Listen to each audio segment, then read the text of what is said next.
중요주일은 고난주간의 시작입니다. 첫날을 고난주간으로 포함하느냐 마느냐 이런 논란들이 많이 있어 왔는데, 우리 개신교는 중요주일을 고난의 첫 시작으로 봅니다. 그래서 사실은 고난주간이 오늘부터 시작입니다. 저도 절기에 맞춰서 고난을 상징하는 보라색 타일을 매기는 했는데요.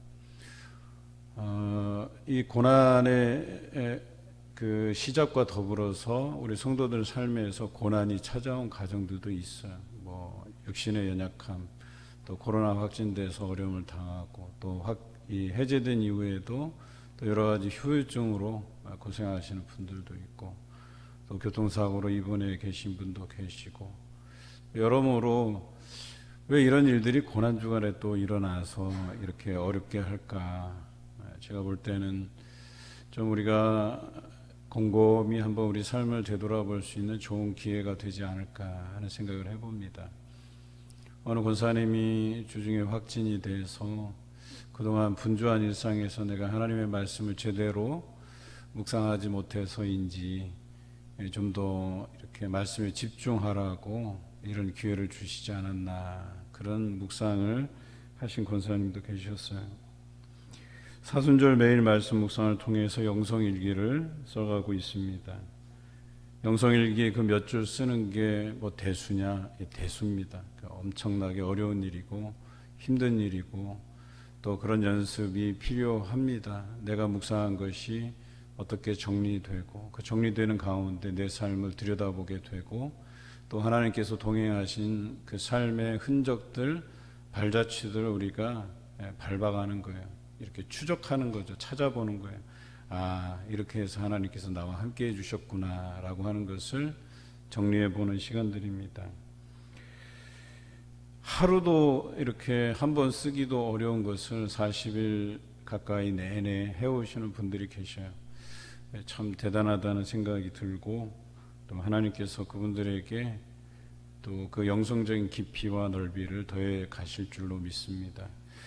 그리고 실제로 제가 이렇게 묵상하는 글들, 영성일기를 읽어보면 수준 높은 글들이 참 많아요. 이렇게 깨닫게 하셨구나, 이렇게 깊이 알게 하셨구나 하는 생각을 하게 됩니다. 제가 어떤 분이 쓴 영성일기 한 편을 좀 읽어드릴게요. 어떤 곳에서 먹은 청포도가 보기에도 맛도 좋아 한 가지 꺾어와 울 안에서 꽤 오랫동안 가꿨었다. 큰 바구니 가득 열매를 따서 먹고 나누었는데 어느 때부터인가 점점 열매가 부실해지면서 그 자리에 양달의 나무로 바꿔 심었다. 내가 심은 포도나무라 그 가지를 내 맘대로 떼어낼 수 있었듯이 자칫 성경의 포도나무 가지도 내 뜻대로 붙어있는 듯 착각한다. 부실한 열매를 맺은 가지이면서도 언제까지나 붙어 있을 줄 알았다. 나무이신 예수님께 붙어 있기만 해서는 열매 맺지 못하는 가지도 되고 충실하지 못함도 있어 농부이신 하나님이 제거해 버리심을 현실로 경험하였기에 제거당하기 전에, 불에 던져지기 전에 스스로 충실한 열매 맺지 못함을 깨달아 하나님 말씀의 거룩을 힘입어 이 봄의 향연 속에서 눈 트고 잎 내고 꽃 피워 열매 맺음으로 서로 사랑하신 예수님 안에 거하련다. 대단하지 않습니까? 저는요, 이거 보고 시인이 말씀 묵상을 하고 이 시적인 감성과 비유적인 부분들을 또 해서 쓴 줄 알았어요. 제가 읽고 느끼는 게 많아서 저도 이렇게 쓰라면 못 쓰겠어요. 저도 매일 묵상한 자료들을 여러분들께 전송하면서 좀 부끄럽더라고요. 목사가 돼서 이 정도 묵상밖에 못하나 하는 그런 생각. 또 한편으로는 그래도 우리 성도들이 부족한 저희지만 저의 그 묵상이라도 좀 한번 읽고 거기에서 힌트를 좀 얻고, 또 여러분들 읽음으로 묵상함으로 삶에 옮겨오고, 또 도전이 되시면 그 한 줄, 두 줄이라도 그렇게 영성일기로 남겨주셨으면 좋겠다 하는 생각이 듭니다. 이제 일주일 남았어요. 아직 시간이 있으니까요. 한 번 쓰셔도 좋아요. 여러분들 깨달아진 바들을 홈페이지 들어오셔서 이렇게 써주시면 좋겠어요. 요즘 홈페이지를 보고 우리 교회 등록하신 분도 계셔요. 어떻게 오셨습니까? 그랬더니 홈페이지 보고 왔습니다. 그래요. 그래서 그 홈페이지에 보면 업데이트가 돼요. 선교 편지도 올라오고 또 우리 사역했던 사진의 부분들도 올라오고 말씀 게시판도 올라오고 또 설교 내용도 올라오고 다양하게 올라와요. 부서에서 또 행사했던 것들이 올라오고. 근데 정작 들어와서 봐야 되거든요. 근데 큰 교회들도 사실 홈페이지 이용률이 좀 떨어져요. 우리 교회보다 더 떨어져요. 근데 우리는 그래도 참 우리 성도들이 감사한 부분이 있어요. 친절하게 링크를 걸어드리면 그래도 그거 쿡 눌러갖고 한 번씩 들어와서 쓱 보고 나가세요. 그러면 조회수가 한 100회 가까이 나와요. 그것만 해도 얼마나 감사해요. 한 250명, 300명 잡는다 해도 한 3분의 1이 들어와서 그래도 관심 가져주시고 읽어보고 묵상하고 글은 못 남기더라도 삶에서 말씀대로 살려고 노력하시는 것 같아서 또 한편으로 흐뭇하지만 그래도 조금 아쉬운 면이 있어요. 좀 더 오시면 좋겠다. 다가오시면 좋겠다. 하나님께 다가서시면 좋겠다. 글을 쓰시면 좋겠다. 이런 생각을 해보는 거죠. 내일부터 시작되는 고난주간 특별 새벽기도회에 전 성도들이 마음을 다해서 참여하시면 좋겠어요. 육신이 안 되시는 분은 건강상의 어려움이 있으신 분들은 온라인으로라도 좋으니까요. 참여해 주세요. 온라인은 조회수가 뻔히 나와요. 그래서 얼마나 접속했는지 다 나와요. 지금까지 사순절 현장에 참여하시는 분들과 그 온라인으로 접속해서 그 예배에 참여하시는 분들 총 합하면 많아야 한 60명, 70명 정도 될 거예요. 현장에서 참여하는 사람 한 30명, 그 외에 한 3, 40명이 온라인으로 참여하시는 것 같아요.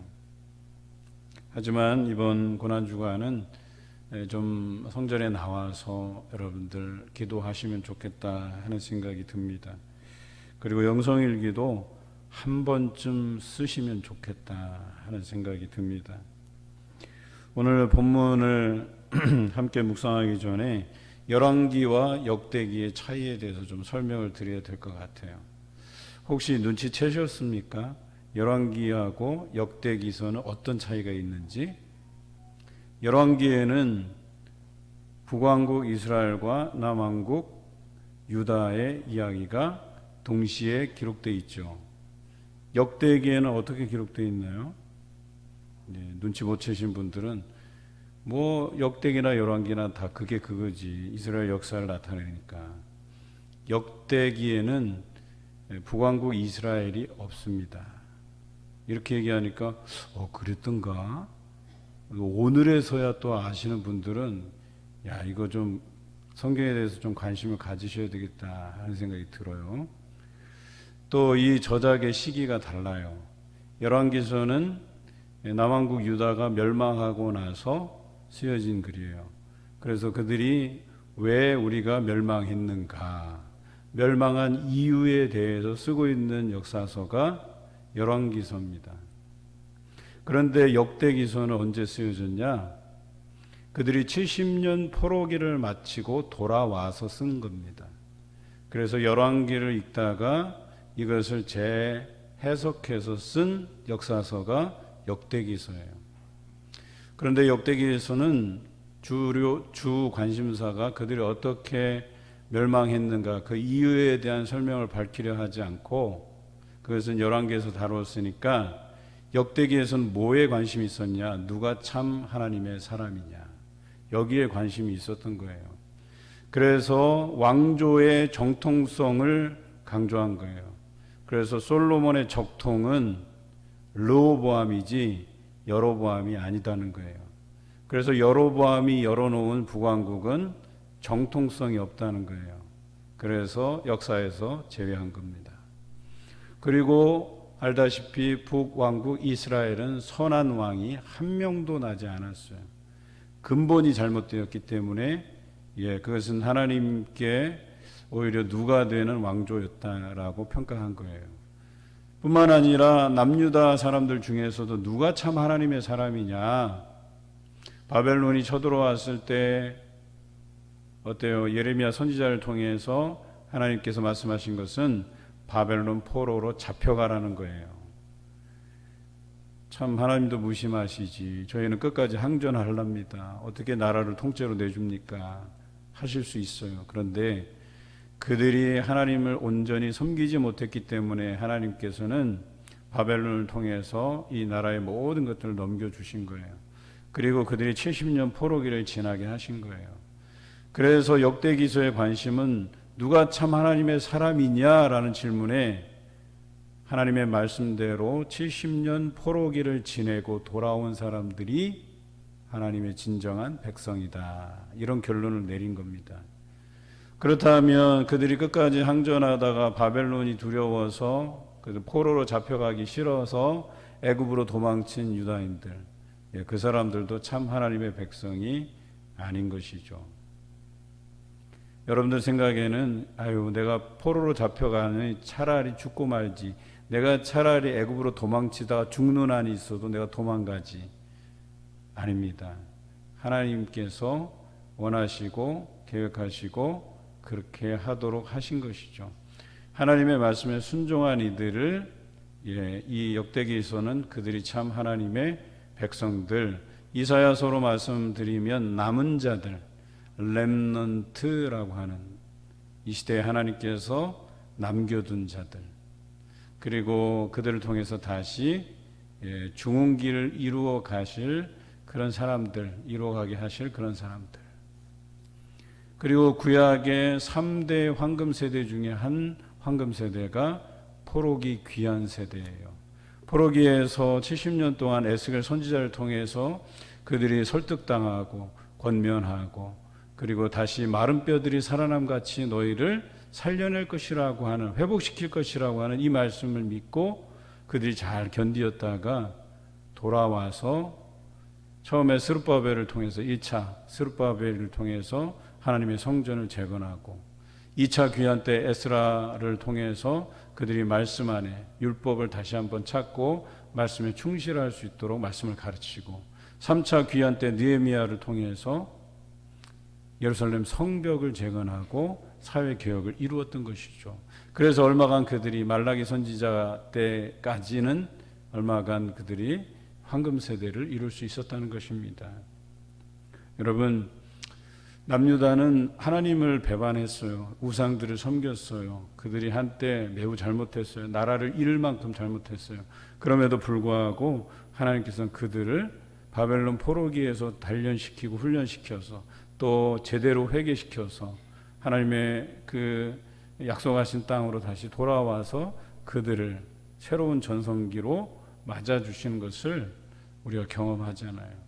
그런데 오늘 우리가 묵상하는 역대하 33장에 나오는 므낫세 왕이 그런 왕이에요. 처음엔 대단히 잘못한 왕이에요. 그런데 그가 겸손히 자신을 낮추고 회개하고 돌이켰을 때에 하나님께서 그를 다시금 회복시키는 그런 장면을 보고 있습니다. 오늘 이러한 배경하에서 이 역대기서를 우리가 바라볼 필요가 있습니다. 므낫세는 열왕기의 기록과 이 역대기 기록이 달라요. 그러니까 열왕기에서는 므낫세를 아주 나쁜 왕으로만 기록하고 있어요. 그가 하나님 앞에 돌이켰다는 기록이 없어요.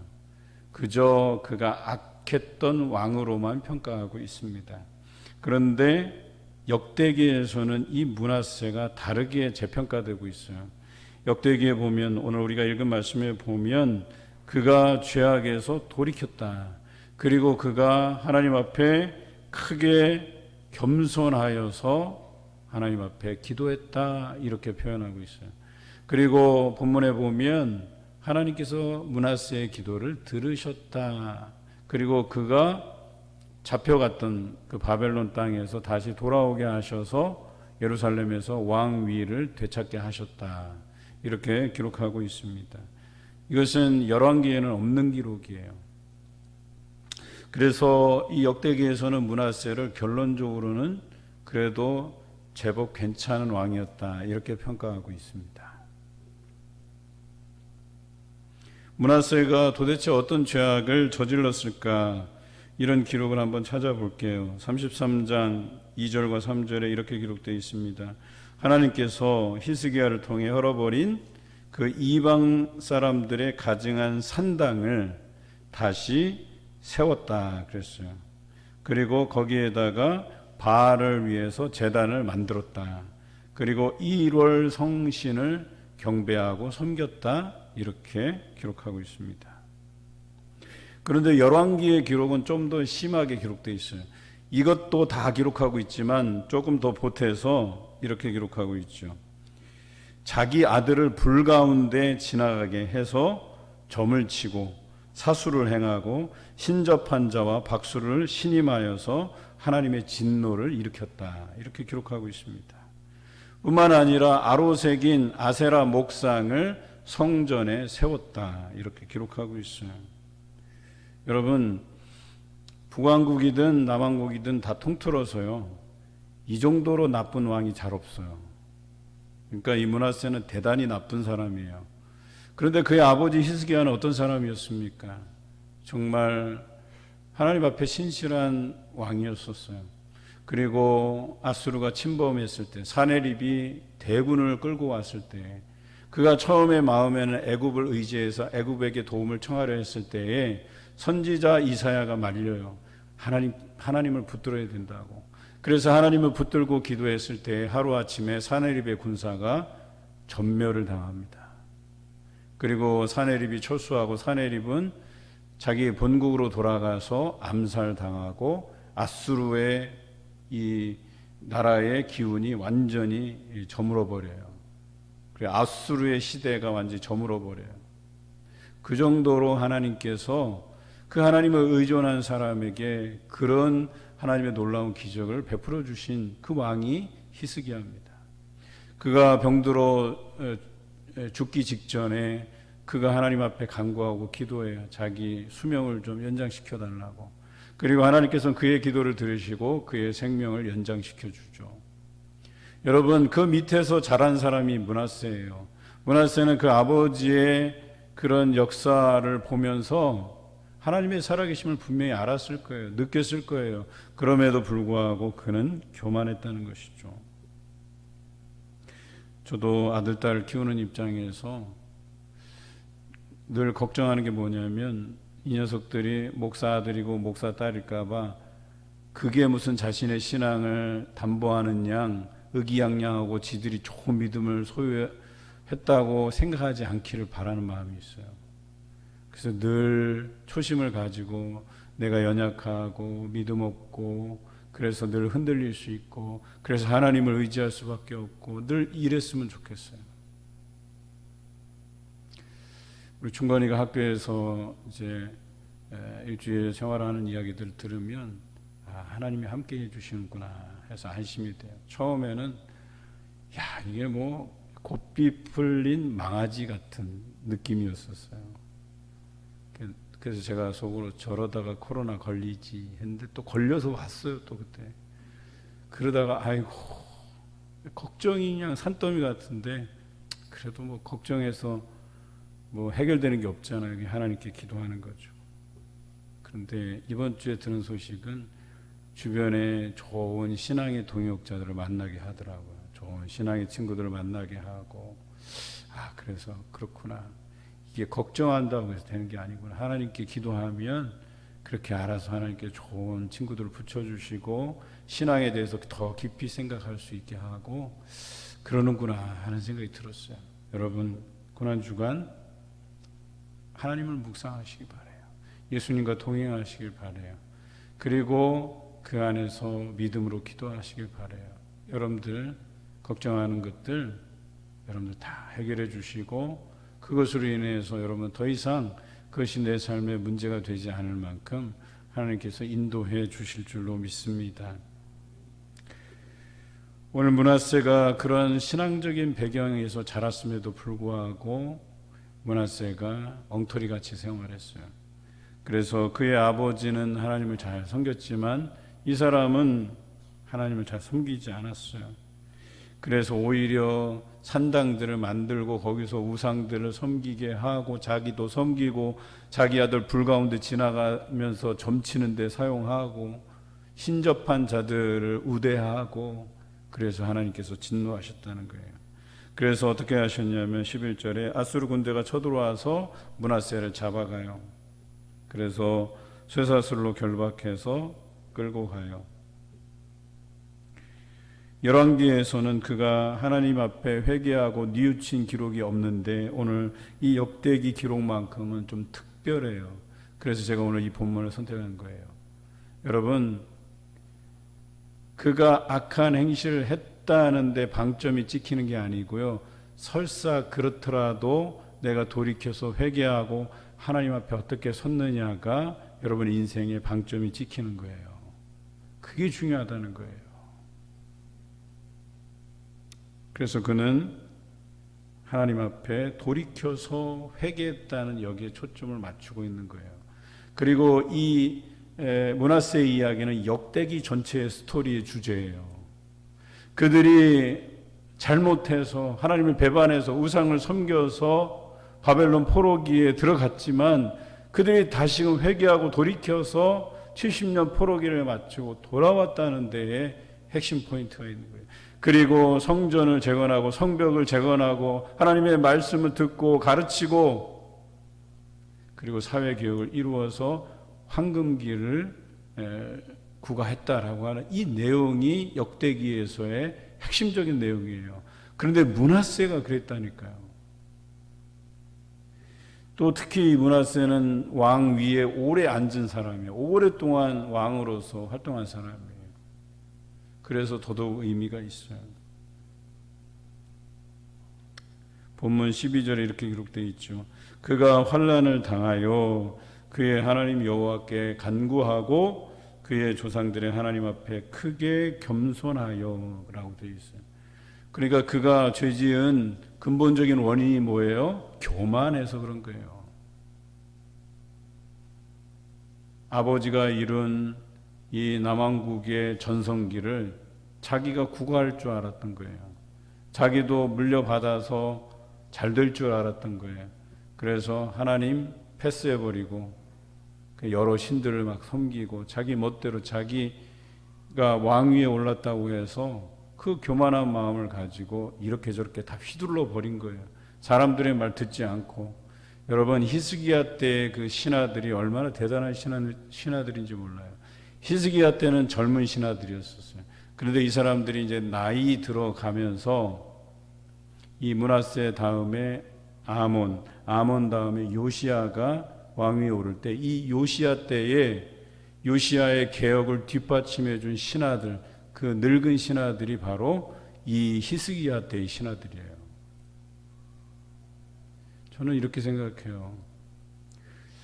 믿음이라는 게 이 정도는 돼야 되는 거예요. 히스기야 때 그 신하들처럼 젊었을 때부터 나이 들 때까지 변함없이 그 뜻이 굽히지 아니하고 오직 하나님께만 영광 돌리는 그 헌신이 이루어져야 된다는 거예요. 어디 들어가는 마음 나오는 마음 다르다고 하듯이 그러면 안 돼요. 우리 신앙이 평신도로 있다가 열심히 하다가 뭔가 항존직으로 올라가면 마음이 변하고 헌신이 달라지고 몸으로 행동하기보다 말로서 하려고 하고 그러면 안 된다는 거예요. 그러실 일도 없지만 오늘 이 말씀에 보면 그가 그 교만에서 저질렀던 그 모든 일들에 대해서 자기가 포로로 잡혀가 보니까 그래서 자기가 누렸던 그리고 그것이 영원할 것이라고 생각했던 것들을 한순간에 다 놓아버리게 되니까 그제서야 자기가 교만했다는 사실을 알게 돼요. 하나님 앞에 낮추고 그리고 크게 겸손했다 그랬어요. 그냥 겸손한 것도 아니고요. 크게 겸손했다 그랬어요. 완전히 주저앉은 거예요. 하나님 앞에서. 그리고 간구합니다. 기도합니다. 므낫세가 교만해서 하나님의 심판을 당한 것이에요. 하나님 없이 다른 신들을 의지하려고 했던 것이 화근이 되었어요. 그의 아버지 히스기야를 통해 얻은 교훈이 있을 텐데 그 하나님이 역사해 주시는 것들을 그가 경험했음에도 불구하고 잊어버린 거예요. 완전히 그냥 패싱해버린 거예요. 좀 쉬운 말로 표현하면 하나님 없이도 저 살 수 있으니까 저한테 말씀하지 마세요. 저는 저대로 하겠습니다. 이렇게 얘기한 거예요.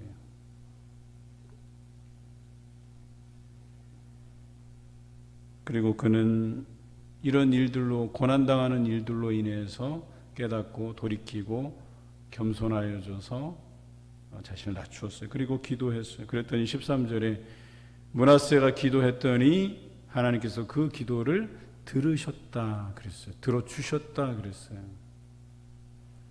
하나님에게 합한 기도를 한 거예요. 핑계대는 기도한 게 아니고, 그리고 지금 이 상황을 모면해 보려고 마치 조건 내걸듯이 하나님 이 상황만 면해 주시면 제가 뭐 이렇게 하겠습니다, 저렇게 하겠습니다, 이런 기도가 아니에요. 진실로 크게 겸손해서 엎어져서 기도한 거예요. 그냥. 그랬더니 그를 다시 예루살렘으로 돌아와서 왕위에 앉게 하셨다라고 오늘 성경은 기록하고 있습니다. 여러분, 겸손하게 되면 실수를 줄이게 돼요. 그리고 죄악에서 벗어나게 돼요. 그런데 겸손하게 우리의 자신들 처신하지 않으면 실수를 하게 돼요. 하나님을 패싱하게 돼요. 잊어버리게 돼요. 하나님께서 우리에게 계속 말씀하시지만 듣지 않게 됩니다. 내 마음이 완고해져요. 여러분, 완고해지잖아요. 누가 얘기해도 듣지 않아요. 하나님께서 말씀하시는데도 안 듣는데 사람들이 이야기한다고 듣겠어요? 자기 주장이 최고지. 그런데 하나님의 말씀에 순종하고 겸손하여져서 듣는 사람은 다른 사람의 말에 경청하게 돼 있어요. 듣게 돼 있어요.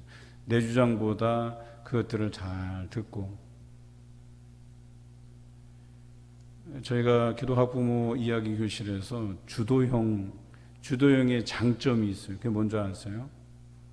딱 듣고 두서없이 막 이야기하면 그걸 어떤 사람이, 주도형인 인물이 딱 요약해서 한마디로 탁 짧게 명료하게 이렇게 하자 해서 탁 주도해 나가는. 물론 주도형만 있어서 되는 건 아니에요. 뭐 안정형도 있고 사교형도 있고 또 사고형도 있고.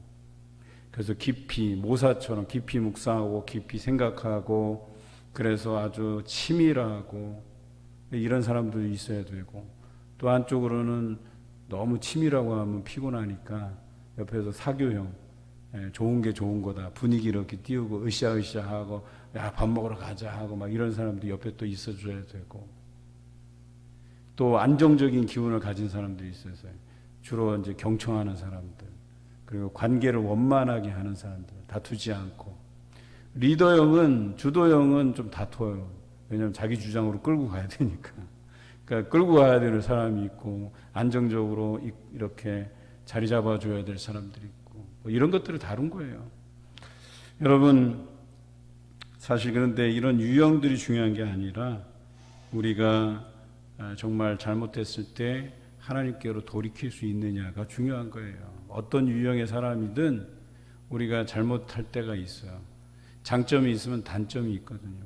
그 단점들 드러날 때 하나님 앞에 돌이키고 회개하면 여러분들의 그 단점은 하나님께서 감춰주시고 장점은 키워주셔요.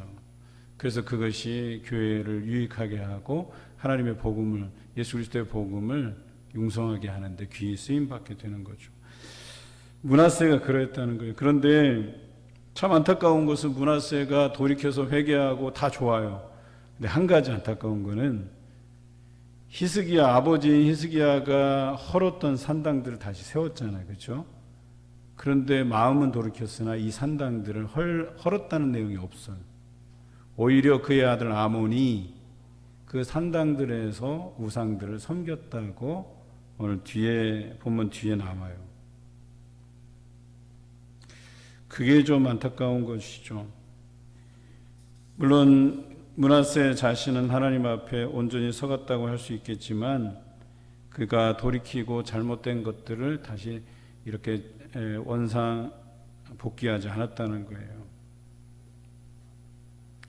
아몬이 그 아버지의 행함같이 여호와 보시기에 악을 행하였다라고 22절에 기록되어 있죠. 아몬의 실수는 아버지 므낫세가 스스로 겸손함 같이 하나님 앞에서 스스로 겸손하지 아니하였다라고 기록하고 있어요. 그런데 그 결국이 어땠어요? 신하가 반역을 일으켜서 아몬을 죽였어요. 이렇게 보면 암울한 역사 같잖아요. 나라가 당장에 이제 왕이 암살을 당했으니까 굉장히 소용돌이로 빠져들어갈 것 같은데 여기에서 놀라운 반전의 사건이 일어나요. 거기에 올바로 된 신하들이, 백성들이 들고 일어나서 아몬을 죽인 신하들을 색출해서 다 죽입니다. 그리고 아몬의 아들 요시아를 왕위로 올리죠. 그것을 주도한 사람이, 세력이 누구냐면 히스기야 때의 젊은 신하들이에요. 그들이 나이 들어서도 하나님에 대한 그 충성, 그것을 잊지 아니하고 요시아를 세웁니다. 그리고 요시아를 통해서 개혁을 일으켜 사실은 요시아 때에 이제 너희가 돌이킬 수 없는, 그래서 하나님께서 이 나라를 끝나게 하실 것이다 라고 하는 예언을 듣게 되거든요. 여선지사 훌다에게. 그래서 이 나라가 이제 완전히 끝난 거예요. 하나님께서 마음이 돌아선 거예요. 그럼에도 불구하고 요시아는 끝까지 이 나라를 위해서 끝까지 어떻게 해보려고, 하나님 앞에 신실해 보려고 그가 목숨이 다할 때까지 열심을 다해요. 하지만 무기또에서 이제 전사하게 되죠. 안타까운 현실이죠. 여러분, 저는 여러분이 이런 므낫세처럼 우리가 잘못해도 다시금 돌이키고 회개하는 사람들이었으면 좋겠어요. 그런데 끝까지 깨끗하게 정리하면 좋겠어요. 여러분 자녀들에게 좋은 신앙을 물려주시길 바라요. 그래서 여러분들이 이렇게 흐트러 놓은 그런 산당들, 그래서 우상을 섬기려 하고 세상을 향해 달려나가고 했던 그 흔적들 여러분 다 회개하시고 다 정리하시고, 자녀들에게 안 좋게 말하고 안 좋게 보였던 것들 다 정리하시고 이제 깨끗하게 정말 그 자녀들이 믿음 안에서 신실하게 자랄 수 있도록 그 토대를 마련해 주시길 바라요. 하나님의 약속하심은 여러분들 때에 이루어지지 않을 수도 있어요. 분명히 하나님께서 약속해 주셨는데, 아브라함에게도 그 약속하신 것이 이삭과 야곱과 그의 12 아들들에 서야 이루어지거든요. 그런데 하나님께서 약속하신 것을 반드시 이루어 주셔요. 저는 므낫세가 그런 아쉬움이 남은 거예요. 자기만 돌이킬 것이 아니라 자기 후손들을 위해서도 더 기도하고, 그래서 산당들을 아예 싹 없애버리고 정말 신실하게 하나님 앞에 서가고 자기 아들에 대해서도 하나님을 신실히 섬겨야 될 것을 가르쳤더라면 하는 생각을 해보는 거예요. 그래도 포기하지 말 것은 그 동역자들, 히스기야 때의 젊은 신하들이 나이 들어서도 요시아를 세워서 그 개혁을 이끌어 갔던 것처럼 여러분들 안에서 그 신앙의 발자취 흔적들을 자녀들에게 남기시기 바라요. 남길 수 있는 게 뭐밖에 없어요. 자녀들 앞에서 열심히 말씀 묵상하고 열심히 새벽 기도하고 또 열심히 고난주간에 또 자녀들을 위해서 기도하고 나의 신앙의 성장을 위해서 기도하고 그런 것 아니겠어요?